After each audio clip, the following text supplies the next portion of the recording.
a bigger home, and hopefully we'll be a staple in this community. We want to reach out to all the neighbors and everyone, and I want to give a good hand to everyone that helped us get here.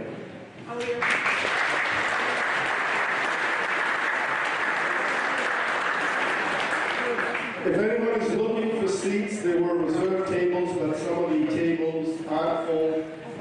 Groups that had tables for 8 and maybe 4 or 5 showed up. So if people are looking for seats, I'd appreciate it if you let them know that there's seats available at your table.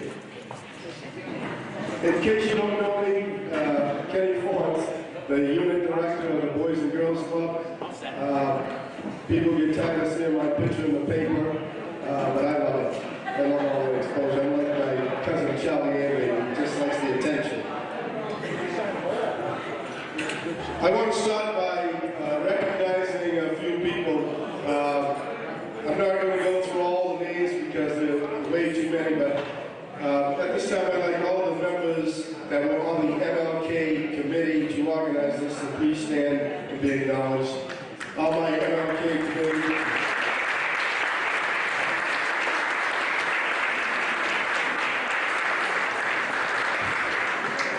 One of the things I like is a lot of people said, you have the Boys and Girls Club, you have the YMCA, 2 different groups.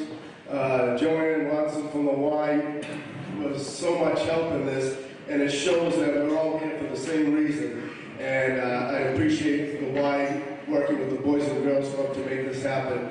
And everybody on the committee has worked extremely hard. One of the biggest supporters I had is Linda Berg. Where's Linda hiding? Is she here? She's hiding out back.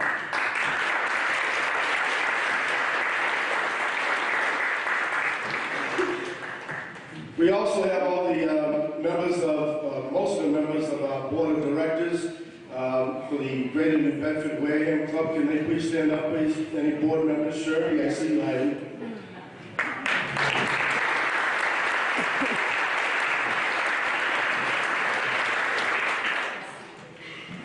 And Rob Mendes is the executive director of both clubs. Rob's down back.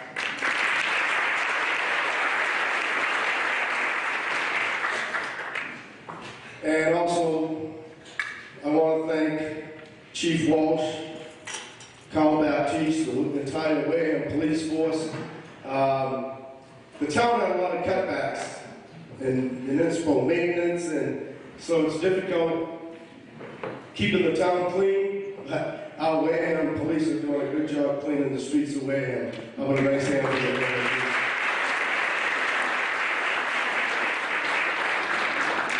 Hopefully, I just saved myself a $50 speeding ticket for that. At this time, I'd like to bring up Leah Higgins. Leah Higgins is one of our super members here at the Boys and Girls Club, and she is going to lead us first in the Pledge of Allegiance. Leah, come on up.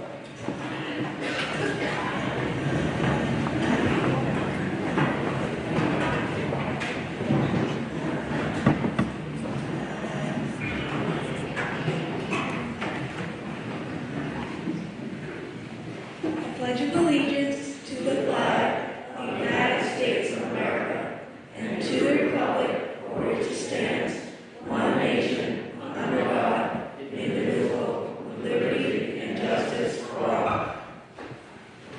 Thank you. Now the national anthem will be sung by this guy is the next biggest thing, superstar, Teddy Matthews.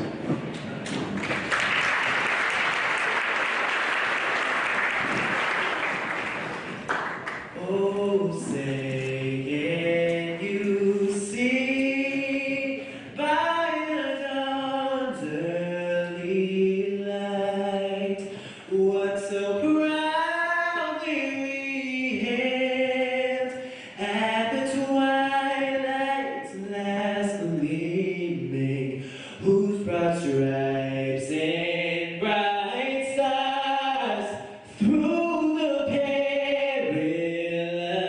fight o'er the ramparts we watched were so gallantly streaming, and the rockets regulate,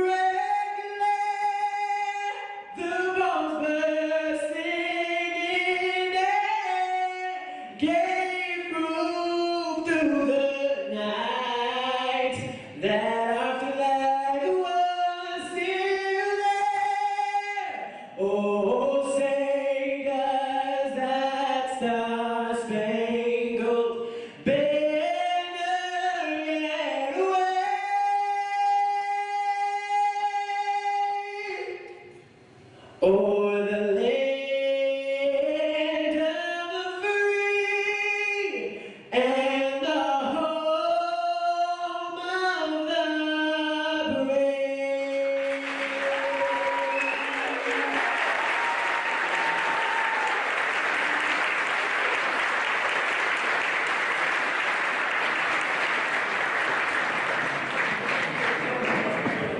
Outstanding.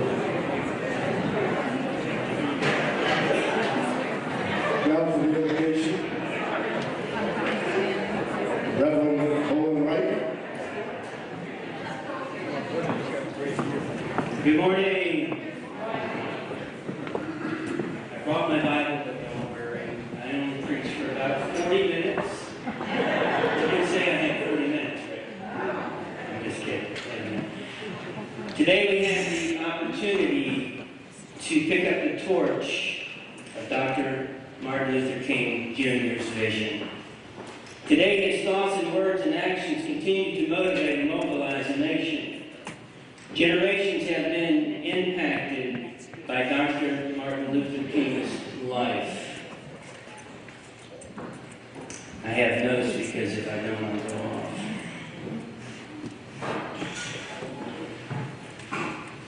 This morning I've been given the opportunity to invoke, to remind, and to call us and to recall us to action, to continue to pass on the dream from one generation to the next. As I examined the life of Dr. King, not only was he a man of passion and drive, but he was also a man of God. As such, Dr. King found his inspiration in the book we call the Bible, God's holy word. One passage that stands out to me, one passage of several that inspired Dr. King, is found in the Old Testament of Micah chapter 6, verse 8. And let me read that to you this morning. He has told you, O man, and that's in the general sense, man and woman, what is good. What does the Lord require of you?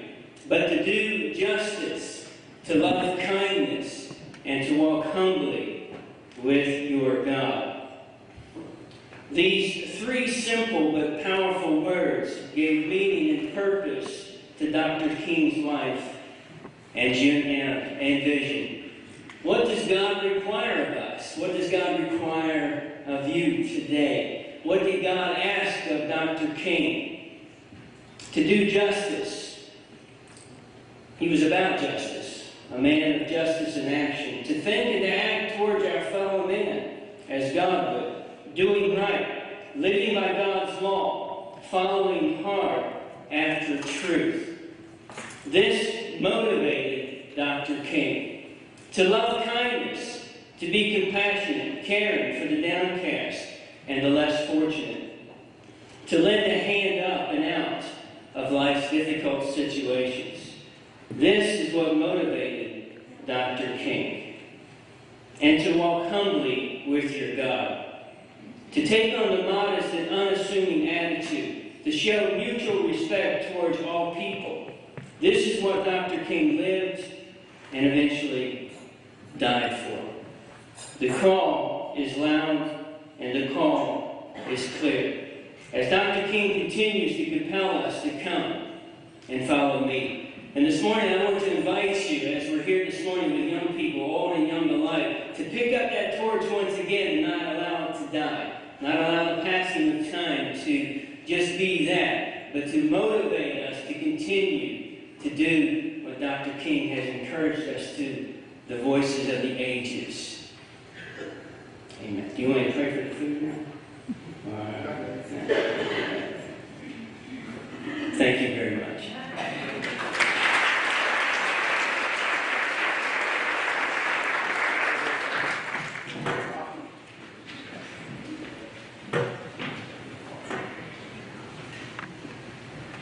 Just a couple more things before we go on. We have a nice video for you to see.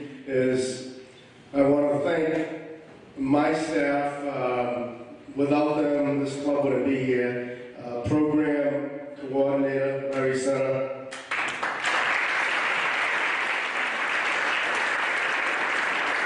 Our books here would never be right if it wasn't for Joyce Orby in the back.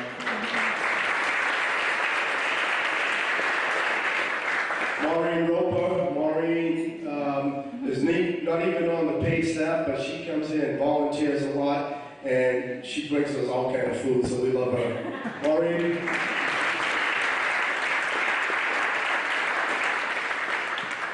Cindy Career is not here. Cindy just joined us. I don't think she's back yet, right?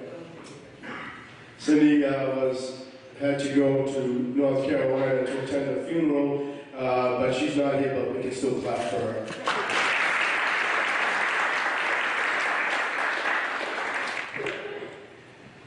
So at this time, we'd like to show the video. You all set, Steve?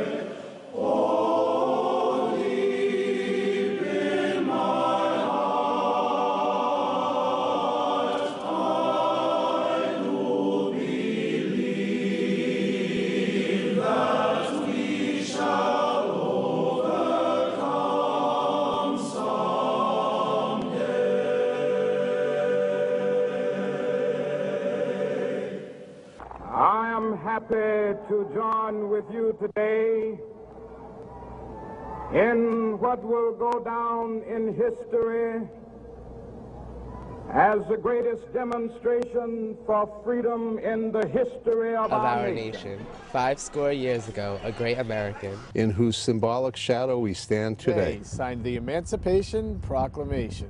This momentous decree came as a great beacon of light and hope to millions of Negro slaves who had been seared in the flames of withering injustice. It came as a joyous daybreak to end the long night of their captivity. But 100 years later, the Negro is still not free. 100 years later, the life of the Negro is sadly crippled by the manacles of segregation and the chains of discrimination. 100 years later, the Negro lives on a lonely island of poverty, in the midst of a vast ocean of material prosperity. 100 years later, the Negro is still languished in the corners of American society and finds himself in exile in his own land. And so we've come here today to dramatize a shameful condition. In a sense, we've come to our nation's capital to cash a check. When the architects of our republic wrote the magnificent words of the Constitution and the Declaration of Independence, they were signing a promissory note for which all Americans were to fall heir. This note was a promise that all men, yes, black men as well as white men, would be guaranteed the unalienable rights of life, liberty, and pursuit of happiness. It is obvious today that America has defaulted on this promissory note. Insofar as her citizens of color are concerned, instead of honoring this sacred obligation, America has given the Negro people a bad check. A check which has come back marked insufficient funds. But we refuse to believe that the Bank of Justice is bankrupt. We refuse to believe that there are insufficient funds in the great vaults of opportunity of this nation. And so we've come to cash this check. This check, a check that will give us upon demand the riches of freedom and the security of justice. We have also come to this hallowed spot to remind America of the fierce urgency of now. This is no time to engage in the luxury of cooling off, or to take the tranquilizing drug of gradualism. Now is the time to make real the promises of democracy. Now is the time to rise from the dark and desolate valley of segregation to the sunlit path of racial justice. Now is the time to lift our nation from the quicksands of racial injustice to the sound like a brotherhood. Now is the time to make justice a reality for all of God's children. It would be fatal for the nation to overlook the urgency of the moment. The sweltering summer of the Negro's legitimate discontent will not pass until there's an invigorating autumn of freedom and equality. 1963 is not an end, but a beginning. And those who hope that the Negro needed to blow off steam and will now be content will have a rude awakening. If the nation returns to business as usual. There will be neither rest nor tranquility in America until the Negro is granted his citizenship rights. The whirlwinds of revolt will continue to shake the foundations of our nation until the bright day of justice emerges. But there's something I must say to my people who stand on the warm threshold which leads into the palace of justice. In the process of gaining our rightful place. We must not be guilty of wrongful deeds. Let's not seek to satisfy our thirst for freedom by drinking from the cup of bitterness and hatred. We must forever conduct our struggle on the high plane of dignity and discipline. We must not allow our creative protests to degenerate into physical violence. Again and again, we must rise to the majestic heights of meeting physical force with soul force. The marvelous new militancy which has engulfed the Negro community must not lead us to a distrust of all white people. For many of our white brothers, as evidenced by their presence here today, have come to realize that their destiny is tied up with our destiny. And they have come to realize that their freedom is inextricably bound by our freedom. We cannot walk alone.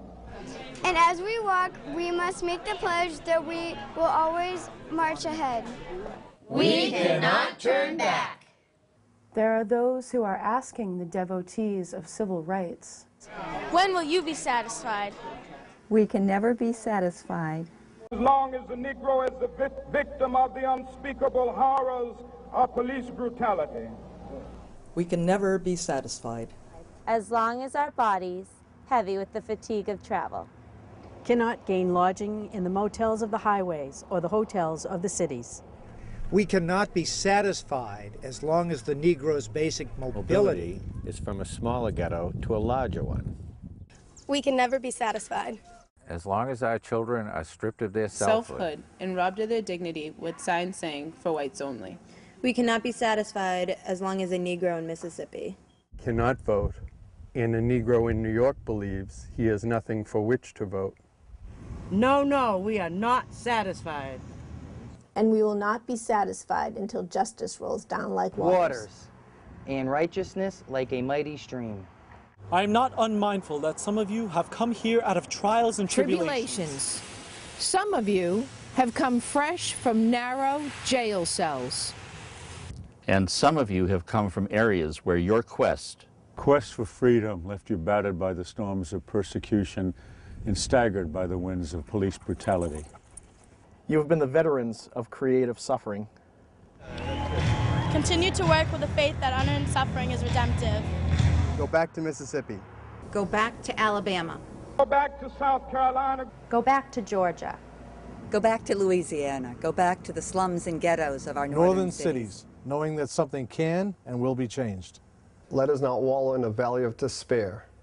I say to you today, my friends, even though we face the difficulties of today and tomorrow, I still have a dream. It is a dream deeply rooted in the American dream. I have a dream that one day this nation will rise up. We hold these truths to be self-evident, that all men are created equal. I have a dream that one day on the red hills of Georgia, the sons of former slaves and the sons of former slave owners will be able to sit down together at the table of brotherhood. I have a dream that one day even the state of Mississippi, a state sweltering with the heat of injustice, sweltering with the heat of oppression, will be transformed into an oasis of freedom and justice. I have a dream that my 4 little children will one day live in a nation where they will not be judged by the color of their skin, but by the content of their character. I have a dream today.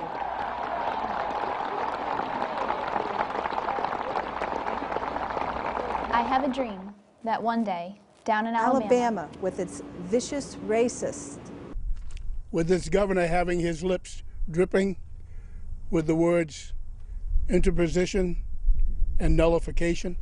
One day, right there in Alabama, little black boys and little black girls will be able to join hands with little white boys and little white girls as brothers and sisters. I have a dream today. I have a dream that one day every valley shall be exalted, and every hill and mountain shall be made low, and the rough places will be made plain, and the crooked places will be made straight. And the glory of the Lord shall be revealed, and all flesh shall see it together. This is our hope. And this is the faith that I go back to the South with. With this faith, we'll be able to hew out of the mountain of despair a stone of hope.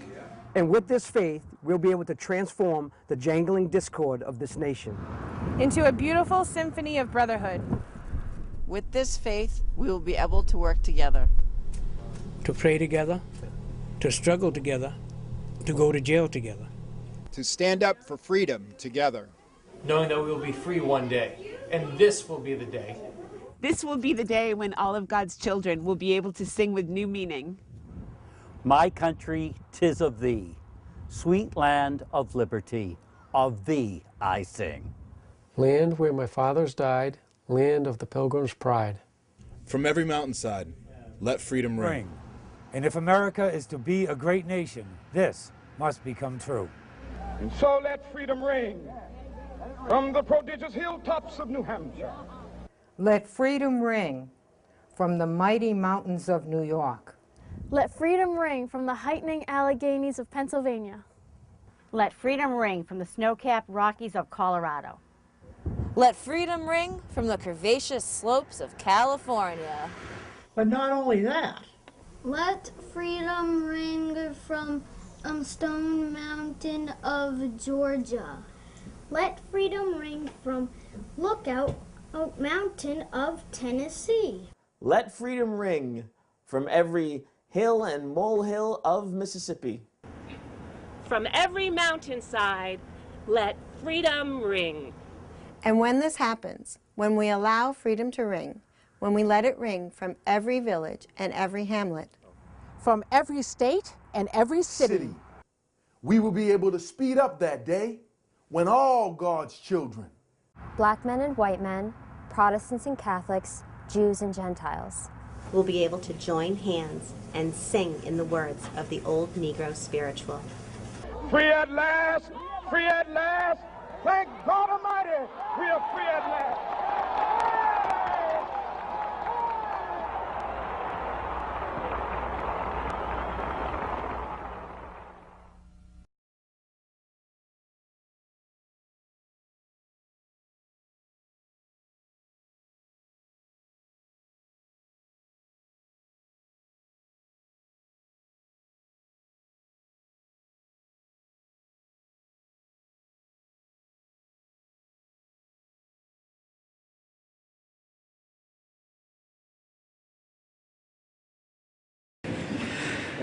That was great.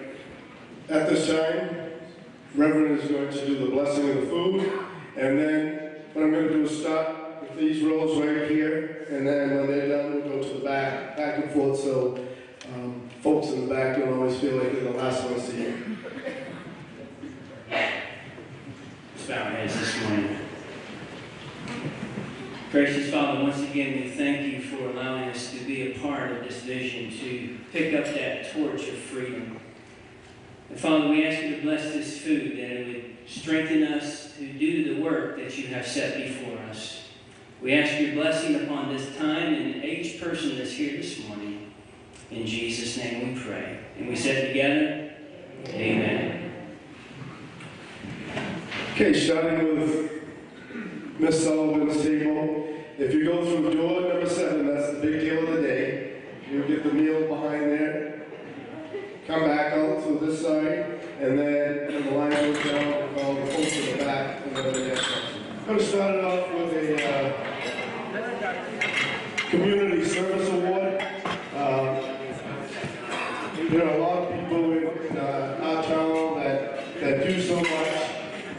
Last year, Marcy Fernandez was recognized, and this year it's even more special that we recognize this person. She's done so much for the Boys and Girls Club as the former director, involved in church groups. She's helped immensely with my daughter, FAFSA. That'll be coming up if you have kids getting ready for school. There'll be some information and sign-ups here. They'll be using the computers and she'll help out. I'll just read the plaque first, then I'll call it. Dr. Martin Luther King Jr. Community Celebration Breakfast, January 20th, 2014. Community Service Award. For your dedication to the youth of Wareham through your many years of service at the Boys and Girls Club and your countless hours to the churches of our community and all the parents and children you have helped in life furthering their education. The Lord has a special place for people like you. We're honored that He has chosen Wareham for you to do your work. This award goes to Ms. Barbara Sullivan.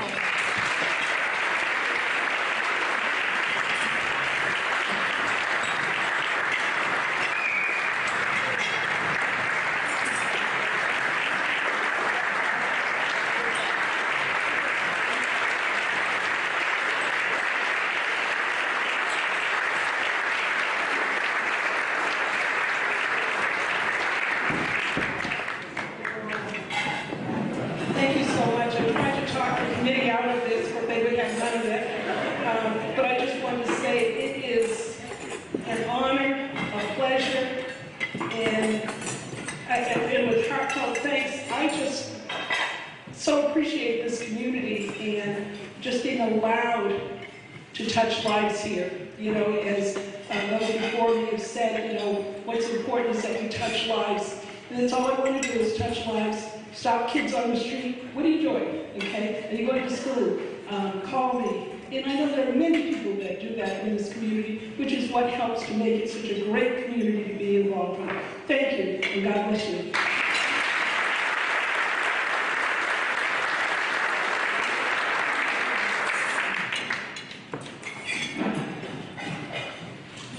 And I have one more recognition award.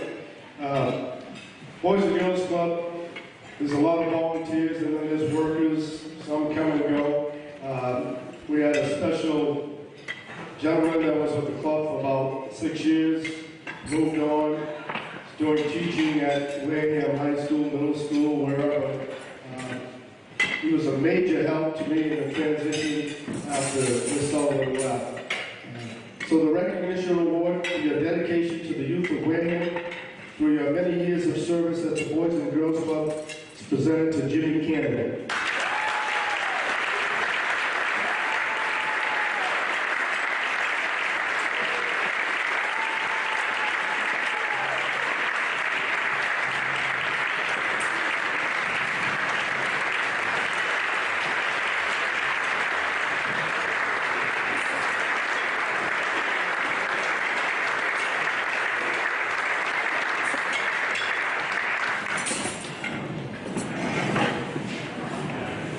From Jimmy, just thank you. Jimmy doesn't like to speak. time for the Youth Spirit Awards, and at this time, it gives me great pleasure to introduce and bring out our new superintendent of schools here in Wareham. She's doing a fantastic job. Ladies and gentlemen, please welcome our superintendent, Ms. Kimberly Shaver.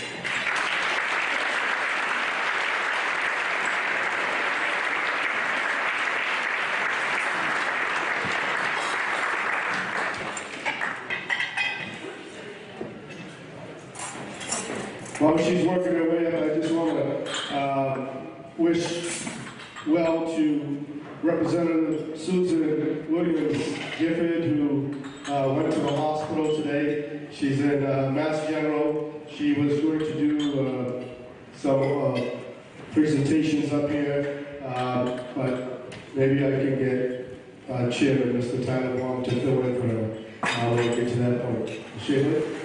Thank you very much. When I first arrived in Wareham in August, I was struck by the community, the spirit, and the attitude of willingness to help everyone that our students demonstrated. So today it gives me great pleasure to share with you some of our outstanding students.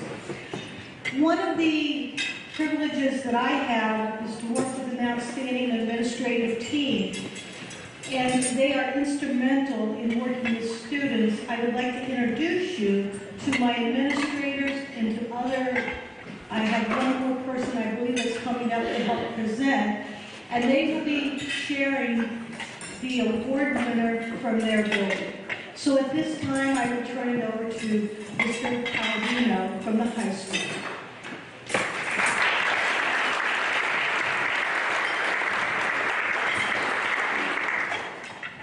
Well, I don't read to you what we sent in. I think it's important to realize we send this award out to the staff to vote on this. And oftentimes there are ties. Sometimes we have as many as 3 students with the top vote as the top vote getters.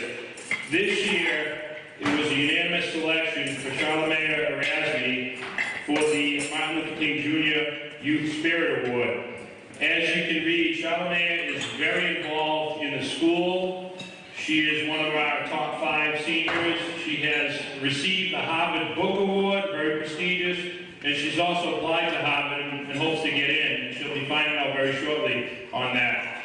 She's involved in volleyball, she's involved in tennis, she's involved in student government, she's very involved with a book club, coach club, DECA, guidance club, foreign English. She holds a part-time job in her spare time, which I don't really realize how does she have any spare time. I'm really not sure. But just an outstanding student, outstanding athlete, and an outstanding citizen for the town of Wareham, Wareham High School. And for me as a principal, she's a role model for all of our students. And if we had 600 students like her, we'd be in a great place. So I want to recognize Charlemagne Erasmi as the Martin Luther King Jr. Youth Spirit Award winner for Wareham.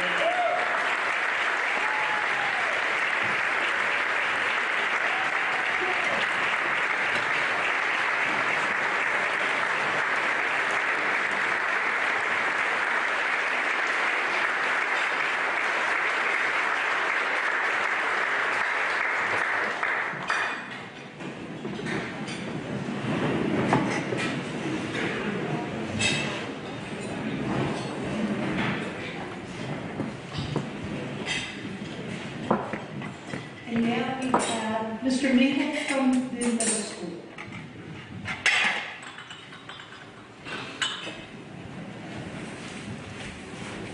Good morning. When the idea of this award came up, there was one student that came to mind immediately. She's a young lady that's gotten no grade below an A in the entire time that she's been in middle school since 6th grade. She is an 8th grade student, and she has a certain peace and calm and politeness in how she approaches everyone, and that's her peer group as well as the adults in the building. And as I came to find out this morning, this is not her first award. So it's my privilege, and I'm very proud to introduce Chastity Polk as our recipient.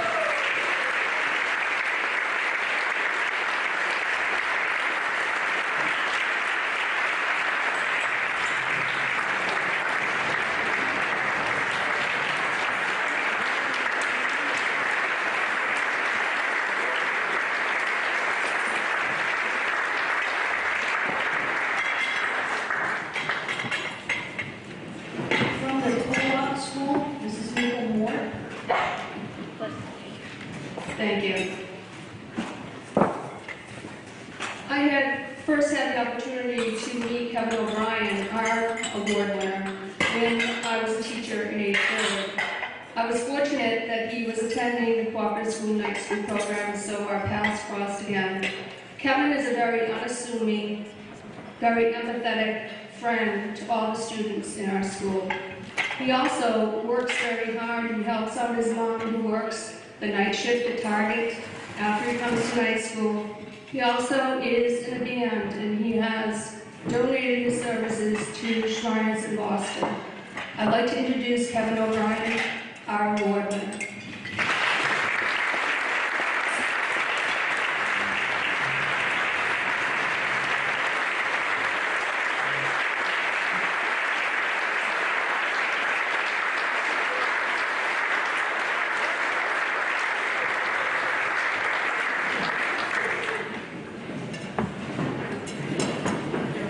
Ms. Wendy Miranda. Good morning.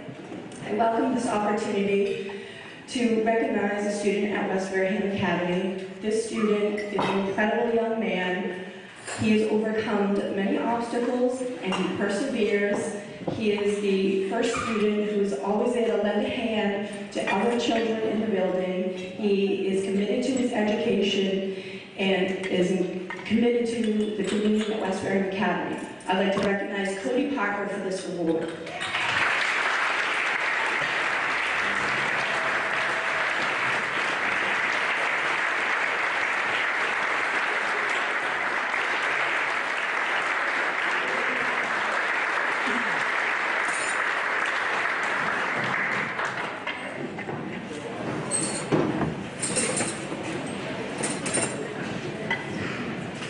Gleason YMCA Mel Driver. Good morning. I have the pleasure of giving an award out to a young man, Cody Goodwin Gilson. He's a senior at Wareham High School. He was brought to my attention through the School to Career program. He came to our Y last year to help out as a volunteer for their program, and in the process of volunteering, came to the aquatics department, which I head up at the Gleason Y. And since then has spent 2-3 days a week working tirelessly for our facility, doing whatever is asked of him, putting his heart and soul into everything he does. And he's an outstanding, outstanding young man. He is kind, he is helpful, he has a fine mind, and we're very excited to present him with the award this year. So thank you, Cody.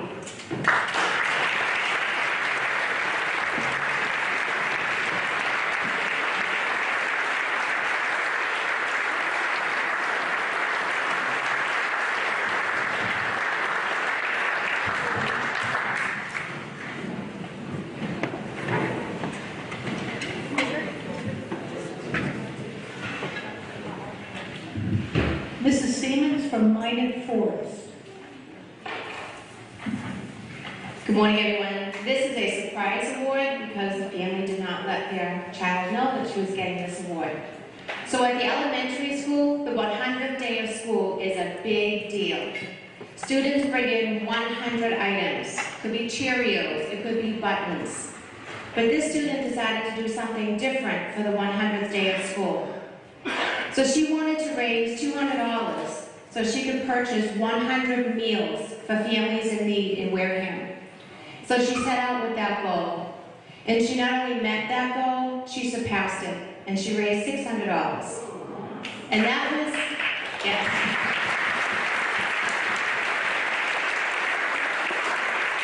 So with the extra money, she was able to purchase spaghetti and pasta and desserts.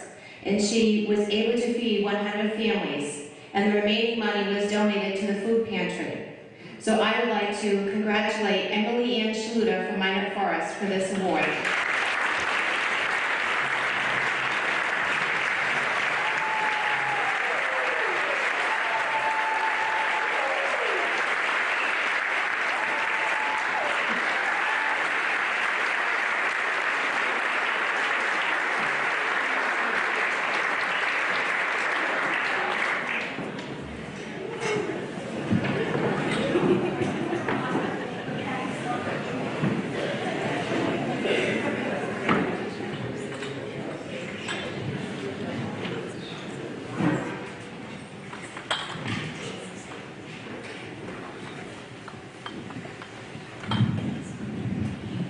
younger, I never thought I'd have to wear glasses.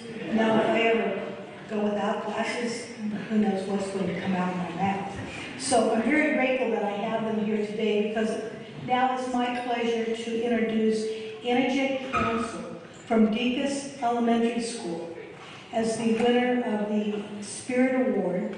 She's a member of the National Junior Honor Society. She's in the bully prevention, and she's an outstanding collector of toys for the Maloney Foundation Annual Toy Drive. So at this time, would she join us?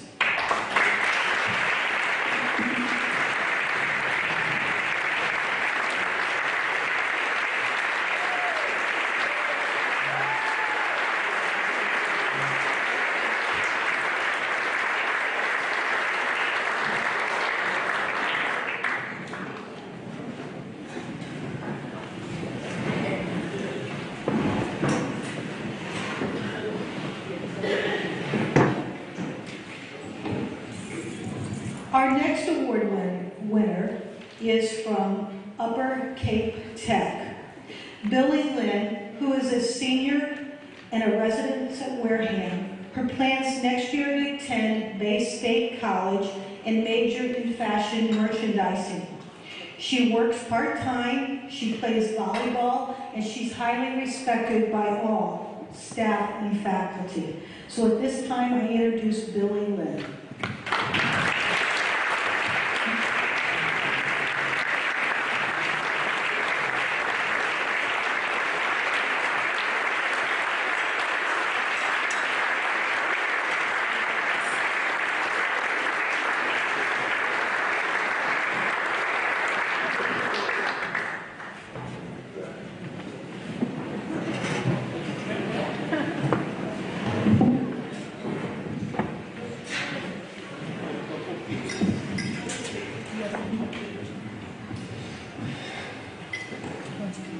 Last but not least, first of all,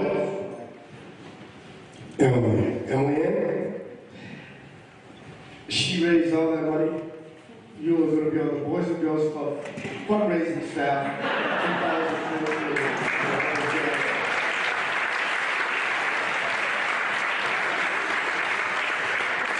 At this time, the Boys and Girls Club Spirit Award. This young lady, anything that I asked her to do or Larry asked her to do, head up a program. You see on the tables a lot of sort of a placemat that the kids here did. This young lady, I don't know how many of them she did. She's outstanding, and she's a two-time winner of this award. I wish I had 500 Leah Higgins in the club. Leah Higgins.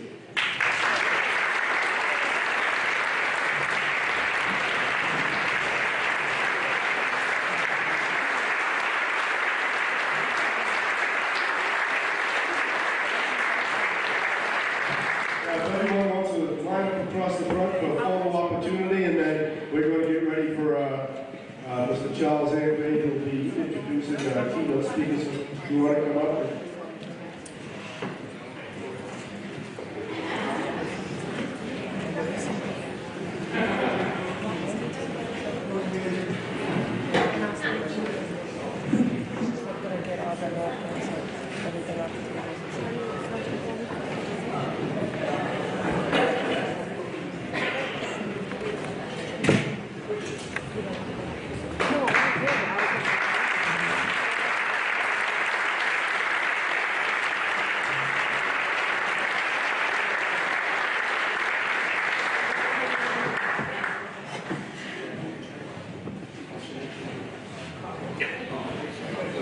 Thank you, everyone.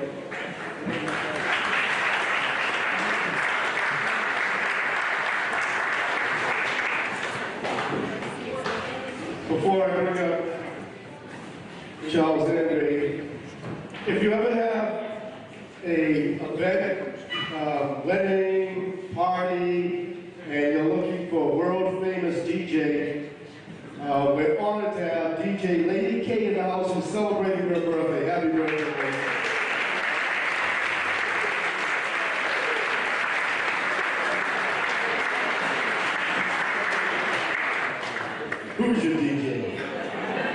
At this time, I'd like to bring up Mr. Charles Andre. Charles is not only a family member, he's a great confidant, great friend. He's funny. He thinks he's funnier than I am, but he's really not. But he's a fantastic guy, former clerk, magistrate, Charles Andre Jr.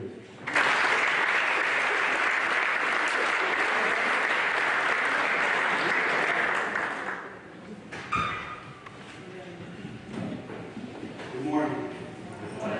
Is that on? I'm honored to be here to present your guest speaker today, a gentleman who's been a lifelong friend of mine, my best friend, and also my little brother, taller than me, my little brother. I'll be here to introduce to you Mr. Miguel Gomes Jr., and I have a bio sheet about who he is and what he's done. Bio sheets don't tell you the person behind the things that he's accomplished in his life. And I think that's why my cousin Kenny asked me to speak on behalf of, or to introduce him, because I know him probably better than just about anybody, given the number of years we've been together. Mike was born and raised in the town of Wareham, the little village of Oakdale, the son of the late Miguel Sr. and Rose Gomes. Attended Wareham High School and graduated sometime around 1966, luckily. Just made it. He played basketball and football, and he was a star athlete. It was during this time, I was a year ahead of him, during this time that our friendship formed. I was raised here in Onset, and Onset Oakdale. We had our natural competitions, but our friendship formed in the high school years, and we carried that through.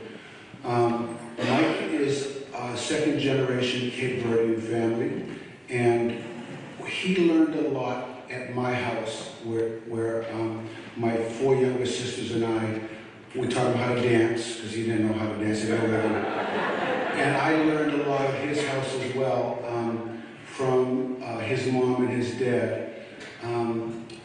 They basically adopted, we were like semi-adopted by each other's parents.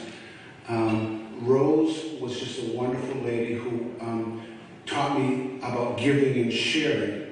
And she taught both Mike and I that, because she always gave, and she always gave me blueberry pies. She made great blueberry pies, and she forced her son to call me to say, "Come over, because I got blueberry pies." So Mike learned how to share reluctantly, but I had lots of good times at his home. From high school, we went in different directions, and we also learned the value of education, both he and I. Mike went on to go to college. He went to Dean Junior College at the time. He also went to UMass. He got his master's degree, because it was very, very important to him to show his parents that the things that they taught him would come to fruition, and he did so by having a great interest in education and working really, really hard at it. He's been in education for over 30 years. He's held positions at Morgan State University, University of Maryland, Eastern Shore, and the Harlem Prep School, where he met his lovely wife, Audrey, who's here with us today as well. He's also been involved in private businesses and worked at AT Foot Inc. and the Connecticut Bank and Trust Company. So in addition to the other things we learned, we also learned the work ethic. It's been a part of our lives forever. We work 2 and 3 jobs. I'm retired from the judicial system, and I still have a couple of jobs that I'm working on, because it's just in our blood to do that. So Mike is going to come on up and talk about Martin Luther King. But I want you to listen carefully to what he has to say, because he's a role model. I mean, he's a local role model for you young students who receive great honors today. This is a guy who has great spirituality. He was raised in the Catholic Church, later converted to the Baha'i religion, and has a great relationship with God. And his relationship with God sort of has led him to be the most wonderful guy that you could ever meet. He has a real strong sense of family. He has great common sense. He has leadership qualities very similar. I shouldn't say very similar to Martin Luther King, but there are similarities that I have to bring out. His sense of leadership is based upon the fact that I've watched him. If there's a task that has to be done, he doesn't just go into it without knowing exactly what has to be done. He plans, he looks it out, he looks at it, he thinks about it, he gets the tools. Sometimes he borrows mine and never sees them again. But he gets the tools to go ahead and do the work that he has to do, and then he'll roll up his sleeves and he'll be there during the work, doing the work. That has been wonderful for him in his career at Bridgewater State University, because in the last 10 years, I heard a commercial last night, in the last 10 years, they've built 10 buildings. I don't think that any other university in the entire state of Massachusetts comes close to the 10 buildings that they've built. We're not talking about single-family homes. We're talking about giant dormitories, 300 and 400 bed dormitories, $10 million projects, and all of this has been on his shoulders. He is currently the Vice President for Administration and Finance at Bridgewater State. In that capacity, he's a member of the President's senior management teams and oversees all facets of the institution's financial and physical operations. He served as an Associate Vice President for Facilities and Management Planning and has overseen more than $350 million of new construction and renovations. You don't get this responsibility without work ethic and being a leader. So he has a bunch of other achievements and numerous awards from private and civic organizations. He's very, very much involved in Cape Verdean education and Cabo Verde and in the islands of Cape Verde, having made several trips over to assist with the establishment of the first public university in 1997, and he's been an awarded. He's highly considered by all the educators there based upon the work that he's done. He resides on Cape Cod with his wife Audrey. They're proud parents of 3 sons and 3 grandchildren, 3 little granddaughters. And he has worked tirelessly to raise his children and raise them correctly. And it's a wonderful, wonderful family that he and his wife have taught. They love each other. When the kids come from New York, from all over the place, for all the holidays, to be together with family, you know it's been done right. So that, in a small snapshot, is my friend Mike, my brother. So I'd like to introduce to you one of the finest men that I know to talk about Martin Luther King, Mr. Miguel Gomes.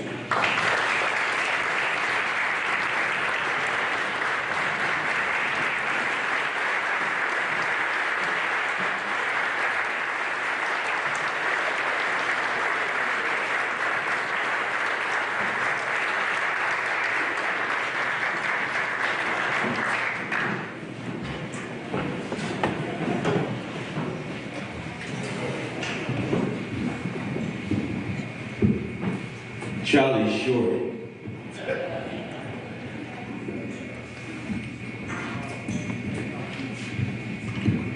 I think that'll work right, sir. First of all, let me just share with you, I got a call from Kenny Fonts, and he said, Mike, I want you to do me a favor. And understand, I knew Kenny Fonts when he was this big. And when I first met Kenny, who's Charlie's cousin, we would play basketball in Onset. And Kenny has a real love for basketball that has been really kind of organically kind of grown over the ages. Kenny couldn't play basketball with us because he was too small, but he was the announcer. He was Johnny Mose. And if you ever want to hear Johnny Mose, who was a famous, famous announcer for the Boston Celtics, if you ever want to hear Johnny Mose, if you hear Kenny do it, he will bring you to tears. So when he asked me if I would do this, I told him absolutely. One of the reasons why I said absolutely, because this is my home. You know, if you don't know where you came from, you absolutely don't know where you're going. This is my home. Obviously, it's on the other side because Charlie and I would have these massive fights on which was better, Oakdale or Onset. Now, we never said which was worse. We always said which was better, Oakdale or Onset. That fight still rages on today. It's been 60 years of fighting. And I think we should call it a draw, Charlie. But I want to thank Charlie for that introduction. Sometimes when people talk about me, you say, who they talking about? Because you really don't know the person. But we in the Cape Verdean tradition, we are kind of outspoken, but we have a very, very humble fabric about us. We don't typically like to be up front, and you know, we just do things. My father used to say in Creole, and I can hear his voice talking to me now, "Eka so papia, etra baja." That means not only talk, you gotta work. So that's how we were kind of raised. But I'd like to thank Charlie for talking about a guy that I don't know. But I appreciate those kind words. I was also taught that if somebody helped you along the way, you should always recognize them. So one of my former teachers is here with me today. His name is Mr. Busso. Where are you?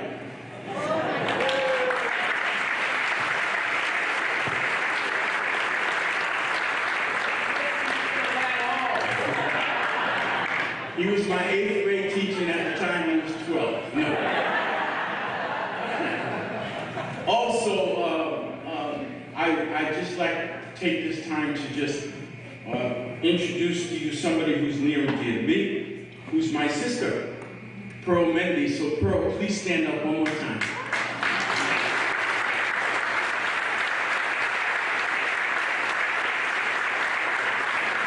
And the love of my life, the mother of my children, and the grandmother of my wonderful, wonderful grandchildren, my wife, Audrey Gomes.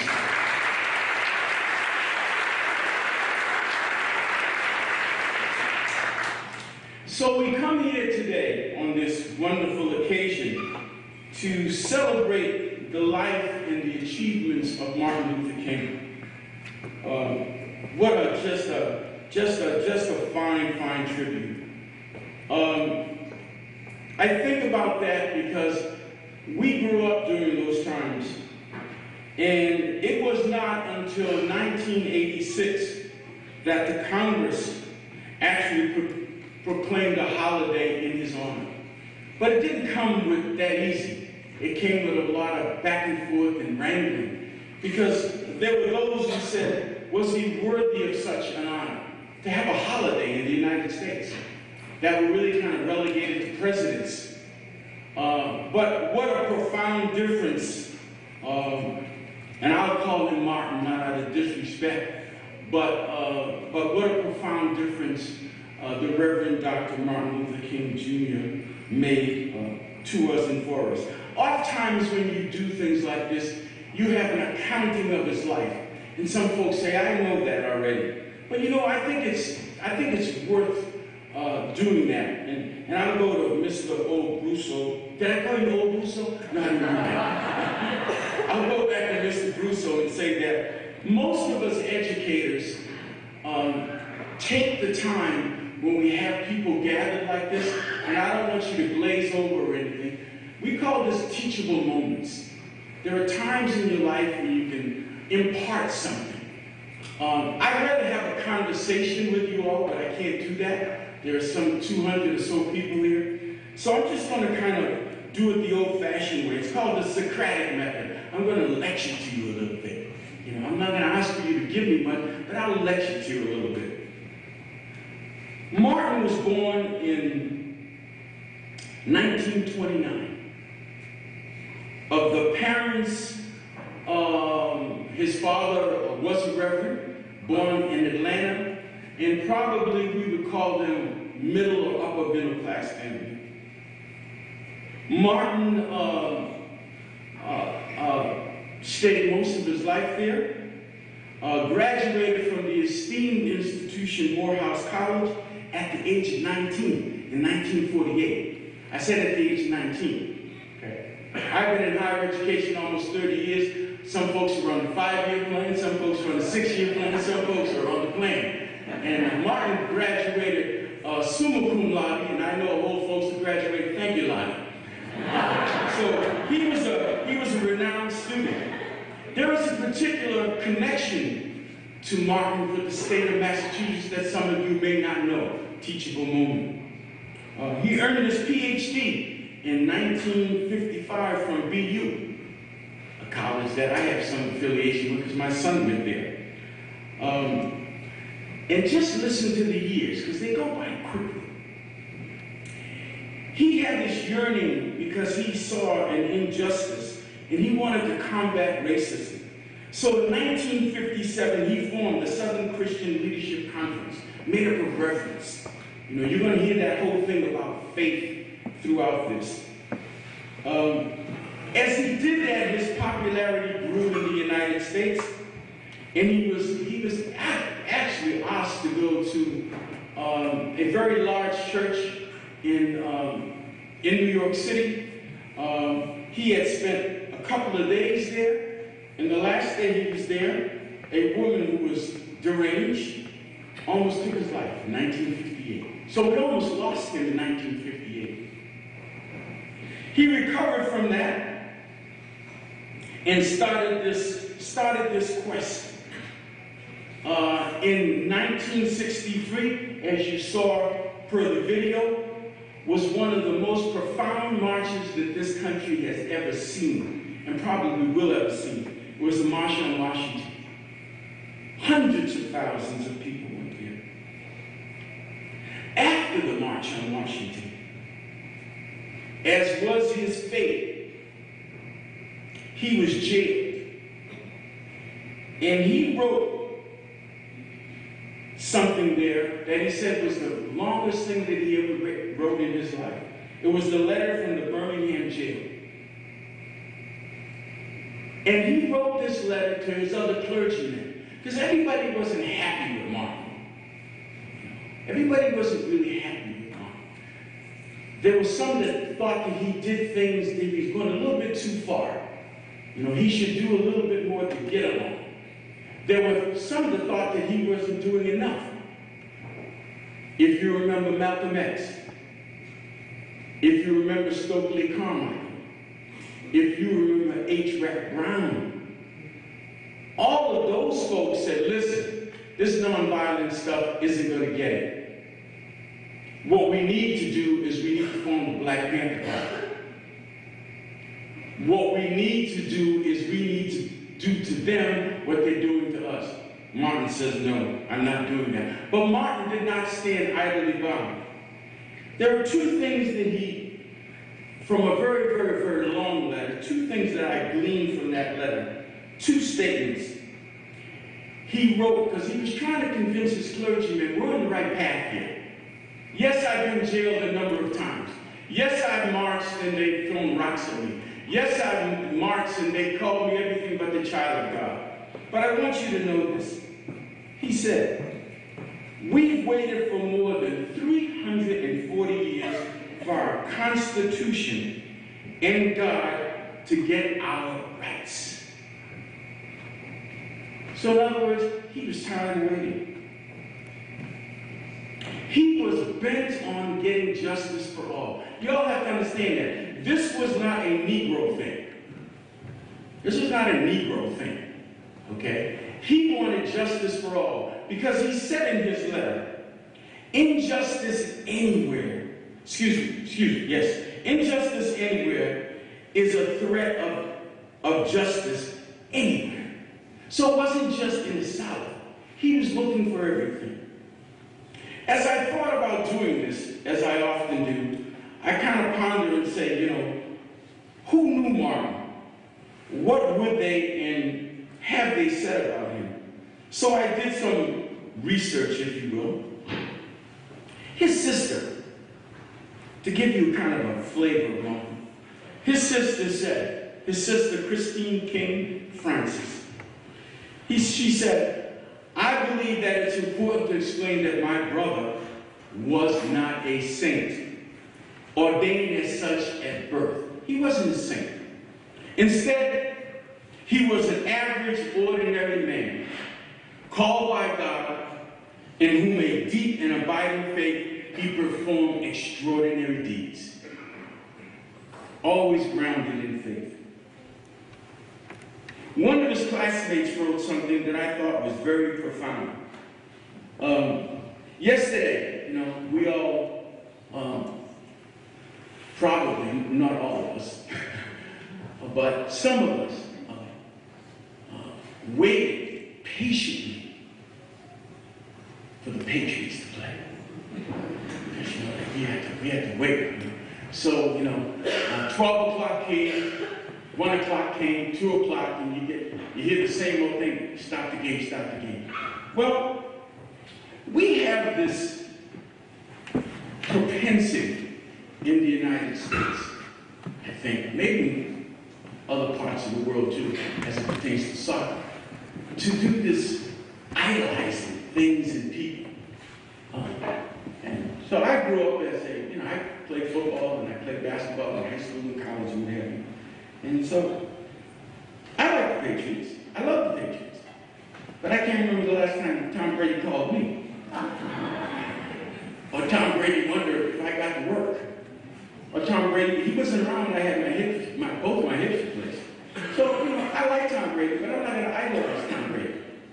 Listen to what Charles Willie, a classmate of Morehouse, said about his dear friend, Dr. Martin Luther King. He said, by idolizing those who we honor, let me say that again. By idolizing those who we honor, we do a disservice both to them and ourselves. If you idolize them, by exalting the accomplishment of Martin into a legendary tale that is annually told, we fail to recognize his humanity, his personal and public struggles that are similar to our own, and we fail to realize what we can do. A black historian, Lerone Bennett, wrote, the particular genius of Martin was that he was able to translate religious fervor, that fervor, I think about that fervor, into social action, creating political leadership under his religious ministry, under conditions that were extremely dangerous and liable. I've been able to meet a lot of people in this 30 plus years of being in higher education. One of the dearest colleagues that I have met along the way is Dr. Henry Santos. Henry Santos is a professor emeritus now at Bridgewater State University, but he carries a special connection to Martin Luther King. See, we're all connected. We just don't know it. Henry was Martin's roommate when Dr. Santos was at BU. And I said, Henry, help me out. He said, well, I can't. He says, I said, give me an idea, what was Martin like? He said, well, it wasn't very big. He said, but he filled up a room. Now, understand, Martin went to BU, so he could have lived on Commonwealth, but where did he live? He lived in the hood. He lived in Roxbury, Mass Ave. Okay? He, one of his fellow theologians, who was also studying there, and Henry Santos. And I said, Henry, what did Martin talk about? He says, Mike, he talked about a lot of things. He said, but one thing that stayed with me, he would say over and over again. He said, earned suffering is redemptive. Oh, you say, oh God, one of these academics, what the heck does that mean? He said, unearned suffering is redemptive. Did Martin earn the suffering that was placed upon him? Did anybody in the South earn the suffering that was placed upon them? Okay, the rhetorical answer, it's a rhetorical question, meaning the answer is no. We all know that answer. But he wanted to point that out because he said, even though it's not earned, I accept it. Because he accepted in this vein, in the spiritual vein, salvation from sin through Christ's sacrifice. So he went through this. He understood this, and he bore it. I often thought, I said, well, if he was that way, then what would he say about some things? So I did a little bit more research. Martin said leadership. They said, Martin, tell us about leadership. Because they made him the leader of this great movement. Huge movement. Where he had what? Supporters, he had critics, and he had enemies. The supporters were all shapes, all colors, all sizes. And it was born in religion, in faith. The critics, I told you about some of the critics. Malcolm, Stokely, A.Trap Brown, and a host of others. Enemies. God rest his soul, but I would place him almost number one on the list. J. Edgar Hoover, the head of the FBI, wanted to stop the movement, wanted to stop Martin. They infiltrated, they did anything that they possibly could. They did anything they possibly could actually do. So, when you talk about Martin and you say leadership, this is what he said about leadership. I neither started the protest nor suggested it. He didn't start it. He didn't suggest it. He said, I simply responded to a call of the people for a spokesman. And that call came from the people and a source on high. They said, but Martin, you have so much power. He said, I'll tell you what about power. Power without love is reckless and abusive. So it wasn't about him exalting himself. He knew he had power because he had what? The multitude behind him. Then they said, Martin, but you know, you're a spiritual person. They said, what is it then? You know, if you look at the Bible, it talks about an eye for an eye. How many people have to be lynched? How many people have to be bitten by dogs and stones and bottles hurled upon them? Martin's response to that was, the philosophy of an eye for an eye. He said, the reason not to follow this philosophy, it ends up with everybody blind. Interesting. So when I think about Martin, I come back to Wareham. There's an old saying in politics, all politics is local. It's all local. You can vote for the president, you can vote for a governor, but what's happening in Wareham? So let me take you back. When I was growing up in Wareham in the 60s, it was a very interesting place, a great place to grow up. We have more stories. We could write volumes about Wareham, volumes and volumes about Wareham. Wonderful place. But let me give you the real. Mississippi was far away from Wareham. We didn't have television that told us instantly what was happening. We didn't have tweet, twat, whack. We didn't have any of that. We didn't have Facebook. We had none of that stuff. Okay? We'd watch Walter Cronkite or somebody on the news, turn on the radio. So our news was slow in getting to us. So this was almost an insulated place. So what kind of assistance, what could we got from a movement that was so far away by people who we really didn't adopt, if the truth be known? Well, I'll give you a little experience in high school. And I think it's part of the reason why I stand here today. In high school, for 3 years, 4 guys sat at the same lunchroom table. 4 guys, 3 years. Don't ask me how we arranged the schedules. I can't tell you that. I'd have to kill you. 3 years. We all sat at the same table. Okay? Willie Cadosa, Lance Correa, Charles Andre, Mike Evans. We sat at the same table. And you didn't mess with our table. The only reason why it was 3 years, because I am the younger, they were all older, they were in class of 65, I was in the class of 66. Why do I tell you that?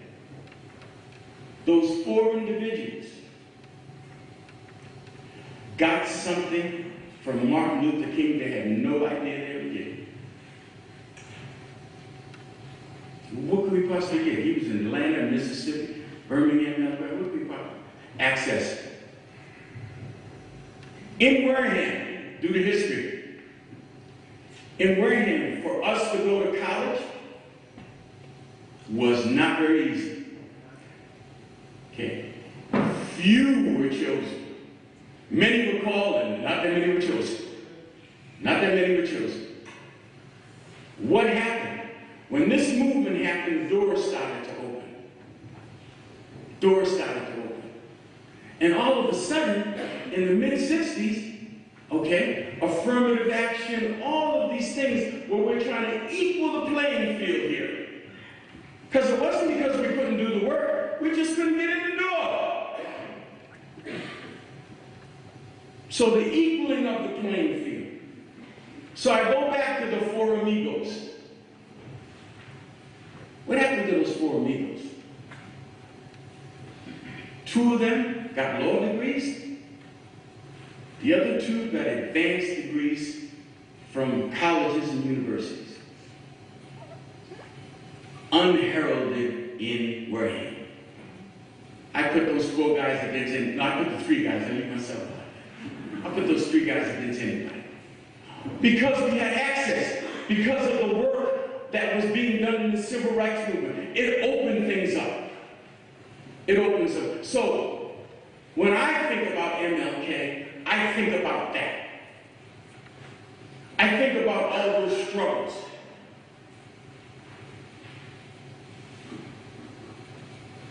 When you get to be at this point in life, you know, Charlie called me his younger brother, but he always says that because his birthday and mine overlap, so there's about a time where we're the same age, so he says he's younger, and he just drives me cuckoo for all these years. I don't know. I even rode with me today. I should have left him home.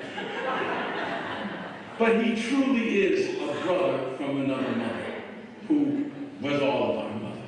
Then when I think of life, you know, when you start to get a little gray, have 2 hip replacements and whatever, you go, things aren't the way they used to be. So time starts to matter. Didn't matter that much before. We were running around Oakdale, Onset Beach, and in Oakdale. It didn't matter that much. It matters now. It matters now. As a matter of fact, I was listening to a friend of mine. He says, you know what? He says, there are the treasures of life. I said, the treasures of life? He says, yes. So the treasures of life are family, friends, and your health. So when you get to be Streetbird, you understand what he's saying. So, I've watched years go by, and I can remember Mr. Brousseau when I was a sophomore in high school, 1964. Every summer, we had to read 2 books. Okay? The 2 books that we had to read that summer was Animal Farm in 1984. Animal Farm in 1984. Well, I'm not as cheap as Charlie, but I said, let me read it. It's 1960, it's 1964. Why are we reading something about 1984? And plus the book cost $1.95. I don't want to pay $1.95 to read about Big Brother and all. Why are we doing this, okay? But it was required reading, so I bought the book. I remember that like it was yesterday. That was 50 years ago. The chain is getting short. So when you look at time, the thing that I ask, and I need to go back and really stand up one more time for all of you young folks.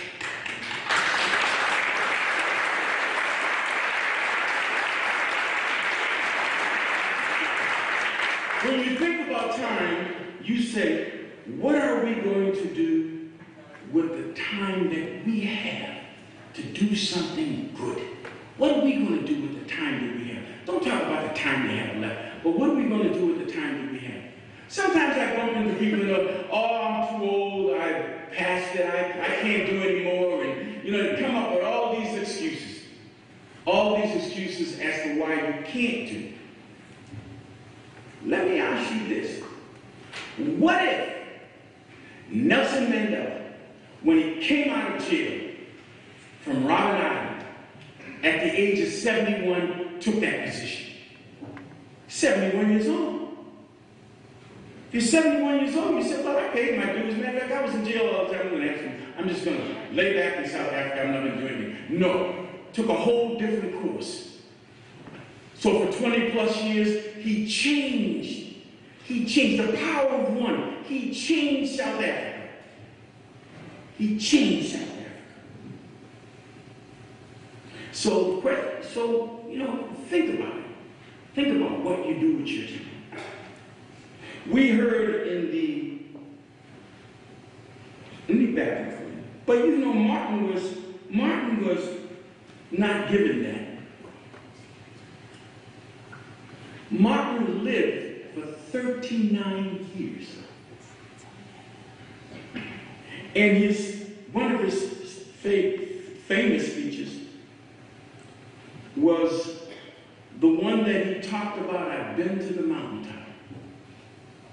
And he said, what did he say? He said, I'd like to live a long life. Longevity has its place. But he saw something we didn't see. He said, you're going to get there. He said, I may not get there with you. He said, but we'll get there. So, think about what he did in such a very, very short period of time. And so when you ponder what you do with your time, think of Martin. One thing that I really have grown to love is young people. I've been around them for a long, long time.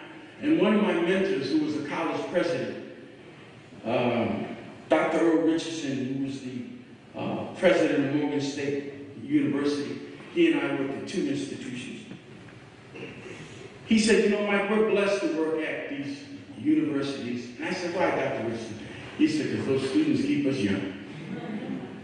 They don't let you get old. Come on, Mr. Gomes, you can do this. It's easy. So, when you think of young people and think about what they mean, I think we as folks who are the baby boom or whatever, I think we need to get over something.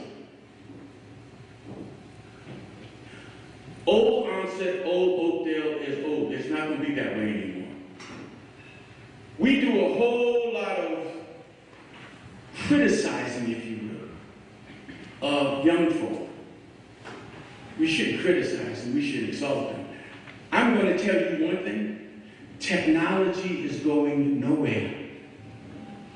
So for folks who can't text, tweet, or whatever, all those other, that's okay. But understand, that's what our young folks have today. That's what our young folks have today. And that's where their lives are going to lead and where it's going to build. I get embarrassed when my soon-to-be 3-year-old granddaughter takes my iPad and goes, Papa. I go, what an eye. She goes, I want to watch a movie Netflix. She wants to watch a movie on Netflix. I didn't even know it was on my iPad. I had no clue it was on my iPad. She goes, Papa, give me iPad. I give her the iPad. She goes, you know, what in God's name I'm going? How did she figure? She goes, and then she scrolls all the movies. She goes, how about that one? And then I go put my finger there, no touch. They know exactly what they're doing. They know exactly what they're doing. And that's okay. These gray hairs, get over it. That's where it's going. It's fine. Embrace it. Let them set stuff up for you. And make it easy. Give them your new phone. Don't angst over all this stuff. But what we have to do is to do what our parents did for us and our grandparents did for us. And it'll always be throughout the ages. Help them to deal with Martin talked about. Character. You need to help them to develop their character. I can't say, okay, come over here. I'll figure out how to give you good character. I can't do that for her. But I can demonstrate it. I can tell her about it. One of my great mentors, who was a professor, he told me, he says, Mike, when you're in education, he said, understand one thing. He said, don't expect immediate results. You have to plant the seeds. Plant those seeds. And he says, help to nurture them. Okay? You may or may not see the fruit. Don't worry about it. If you have expectations, you're going to be disappointed. Just keep planting those seeds. So what we need to do is to plant the seeds of character. And know that when we do that, we do it from the heart. Because you know why? The heart nourishes the soul. So all of these young folks, be patient with us. Help us.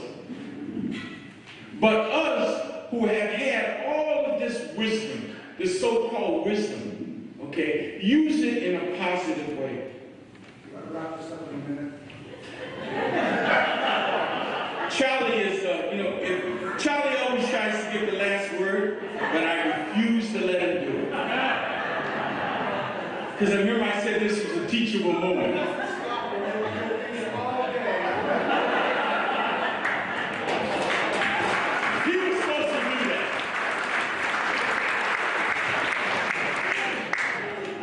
But I also, and I really impressed this on Charlie because now he's retired, he doesn't get out of bed until 10.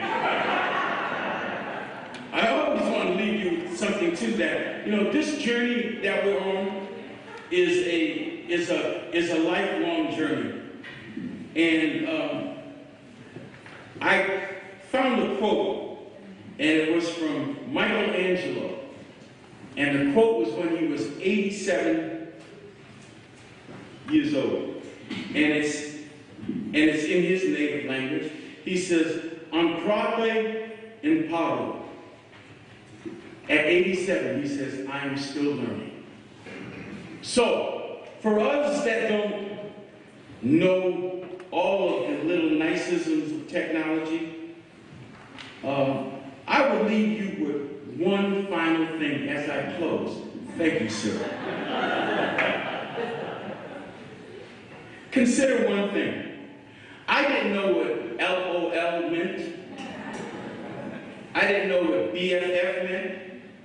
I didn't know what TMI meant, had no clue. When I text, I write the whole thing out. My son says, you're wasting your time. You know, you need to do all that other stuff. But what I would leave you with is this. WWMD. What would Martin do? What would Martin do?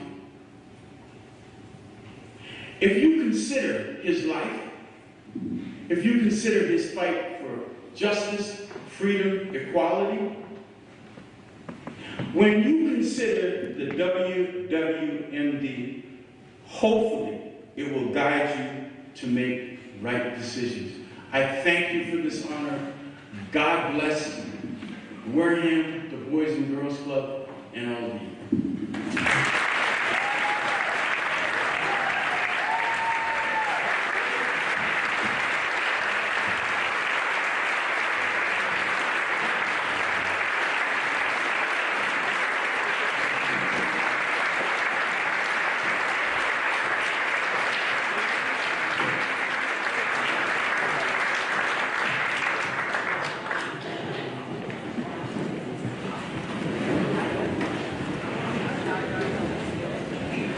Just 1 minute, folks.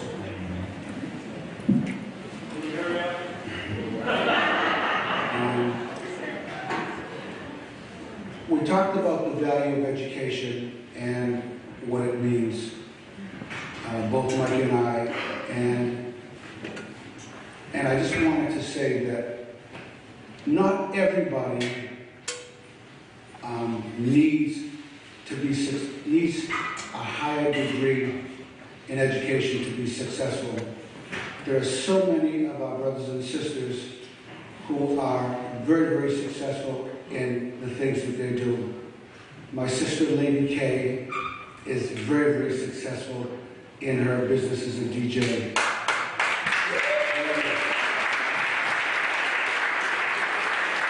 My friend, Lady Kay, also, Kathy Andrews, very, very successful at Cape Cod Community College as a best sport.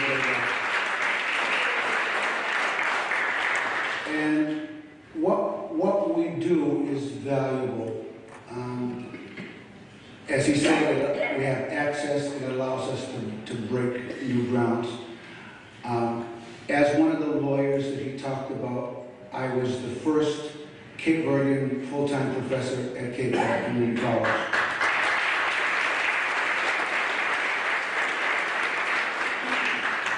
And I worked hard for the students, especially the minority students. Governor Weld appointed me to be the first Cape Verdean clerk magistrate in Massachusetts, where I worked in the court system for the last 23 years. And the effect on the minority kids that came through was wonderful because I understood and I worked very well with them. No more important, however, than some of the jobs being done by the people of this community. And no more important, and I'm so very, very proud of my cousin Kenny Fonts for being the executive director of this organization.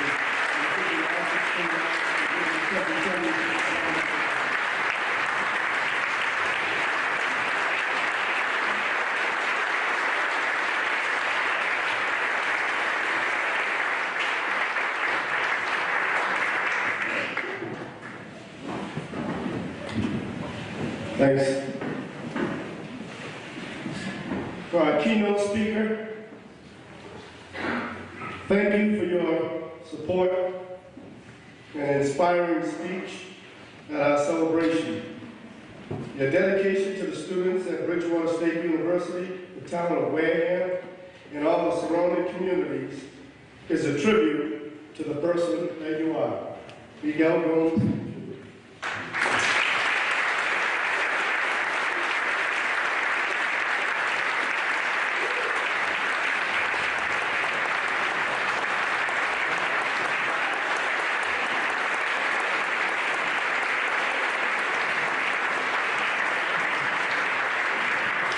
Miguel, would you like to say a few words?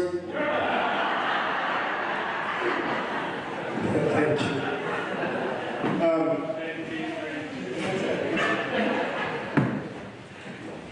My buddy, former employee, Jimmy Cannon, brought this poster down and he said, "Do you want it?" And I said, "Do you want it?" For those in the back, I'll tell you. This hangs in my office, I love it. It says, Rosa Parks sat in 1955. Martin Luther King walked in 1963. Barack Obama ran in 2008 that our children might fly.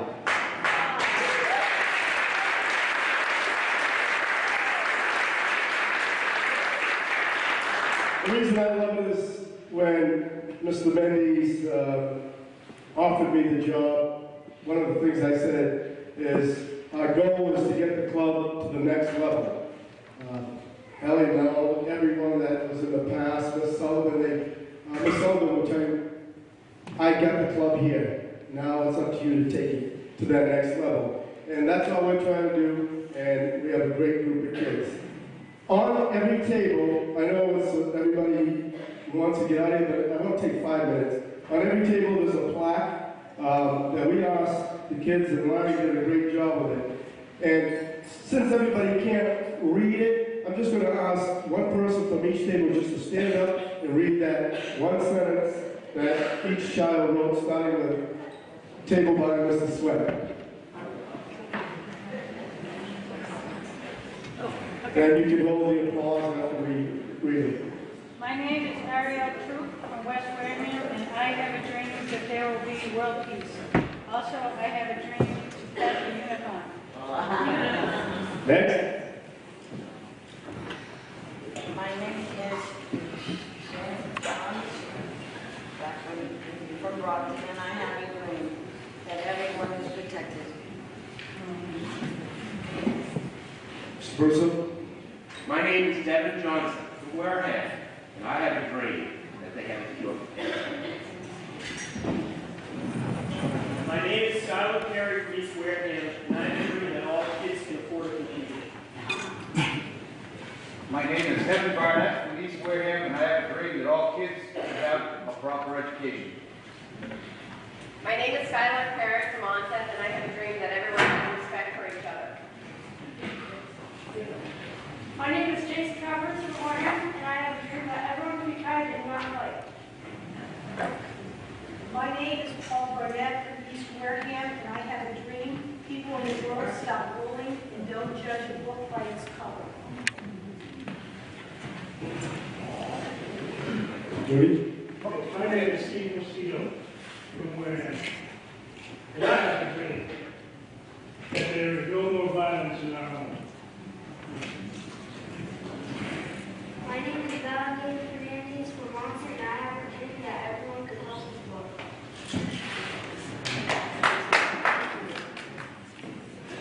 Next. My name is Matthew Clayton from Brockton, and I have a dream that everyone can be fed. My name is Vivian from West Wareham, and I have a dream that everyone can care for freedom. My name is David Barnett from East Wareham, and I have a dream that there will be no more violence in Nashville. My name is Louise Blake from Onset, and I have a dream that all will stop. My name is Jalen Gore from Austin. I have a dream that everyone can be what they want to be. I want to be a professional basketball player.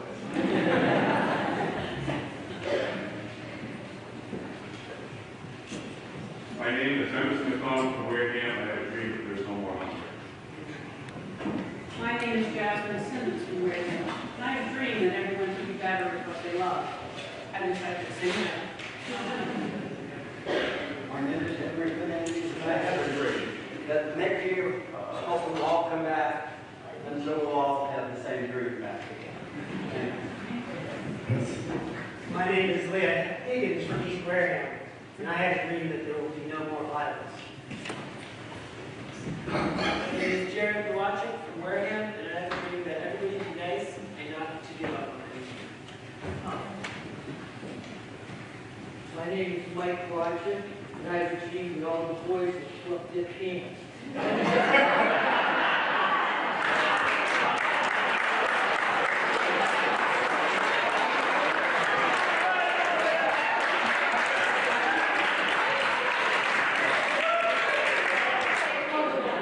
is Abel O'Driscoll from East Wareham, and I have a dream that all races were treated the same.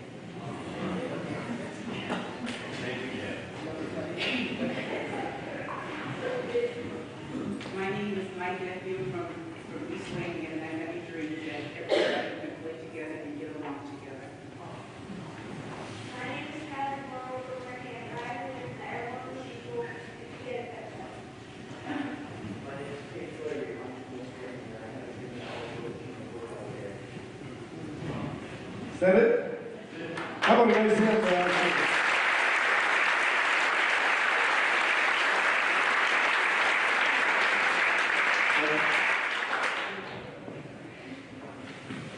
Also, I want to thank Always in Bloom for the wonderful arrangements, the florist and Marion on Wareham Road. They did a fantastic job. And also thanks to Bridgewater State, who is our major sponsor, the Onset Cape Verdean Festival, Police and Family YMCA, Eastern Bank. Nice hand for them. Without them, we couldn't do this either.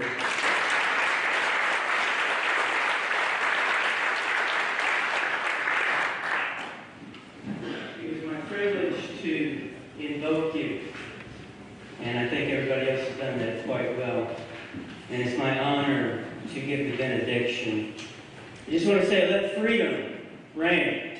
Let freedom rule. I'm going to read several passages from the Bible, ones that, more scriptures and passages that inspired Dr. King. One by Jesus Christ himself. He said, if you want to be great in God's kingdom, learn to be servants of all. And I'm going to read from Jeremiah chapter 29, verse 11. For I know the plans that I have for you, declares the Lord. Plans for welfare and not for calamity, to give you a future and a hope. Would you bow your heads with me as we close this section in prayer? Father, thank you.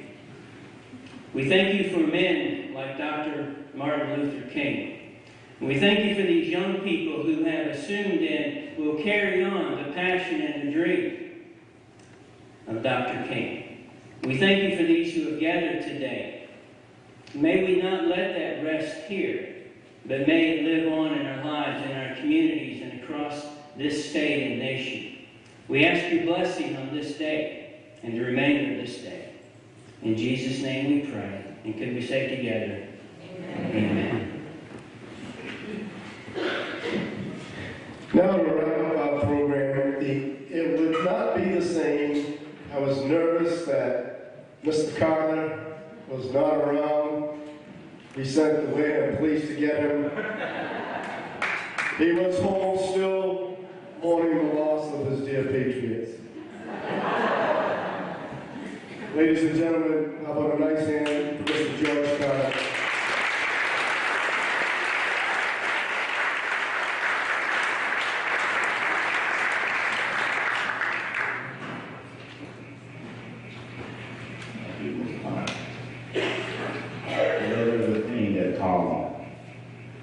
I remember Kenny Farns took over for Mrs. Sullivan. It was a torch that was lit, and now the torch she passed from herself to Mr. Kenny Farns, and along with Larry Center. It goes back a long ways. And now that the torch has been passed, I'm pretty sure we all know that Kenny Farns has done a very good job. And I think he will continue to do a good job.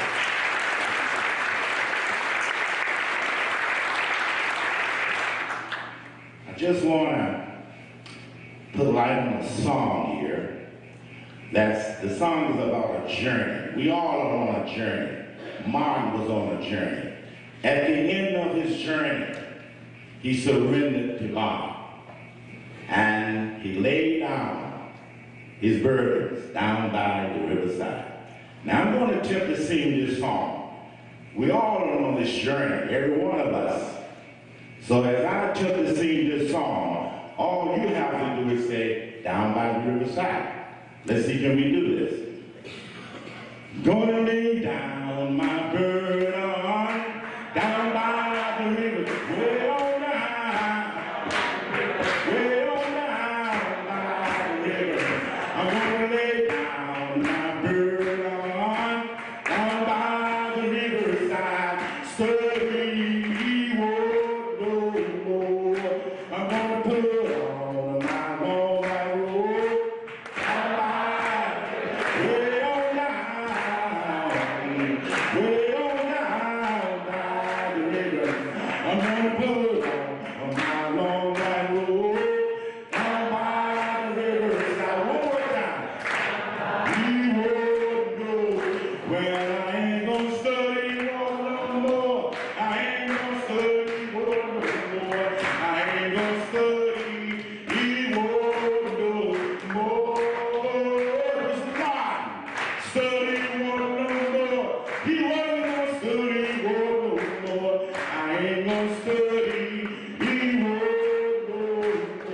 she was looking for someone to sing This Little Light of Mine.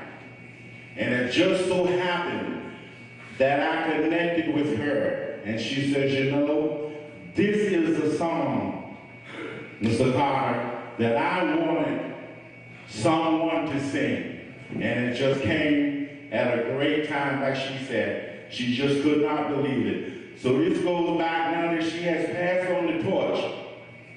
But this is one song that I want to do for Mrs. Barbara Sullivan, and the rest of you. And don't forget, we all have a light. We all have a light. And we should let our light shine.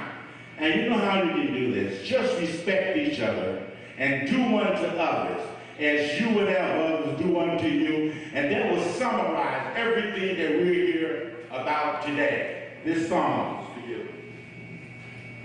This little light of mine, I'm gonna let it shine. And this little light of mine, I'm gonna let it shine. And this little light of mine, I'm gonna let it shine. Let it shine, let it shine, let it shine. All around my home now, I'm gonna let it shine. All around my home now, I'm gonna let it shine. All around my home now, I'm gonna let it shine. Let it shine, let it shine, let it shine. All around my community, I'm gonna let it shine. All around my community, I'm gonna let it shine.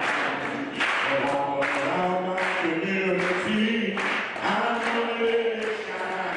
Let it shine, let it shine, let it all around my school now. Yeah. Oh, all around my school now, I'm gonna let it shine. All around my school now, I'm gonna let it shine. Let it shine, let it shine, let it shine.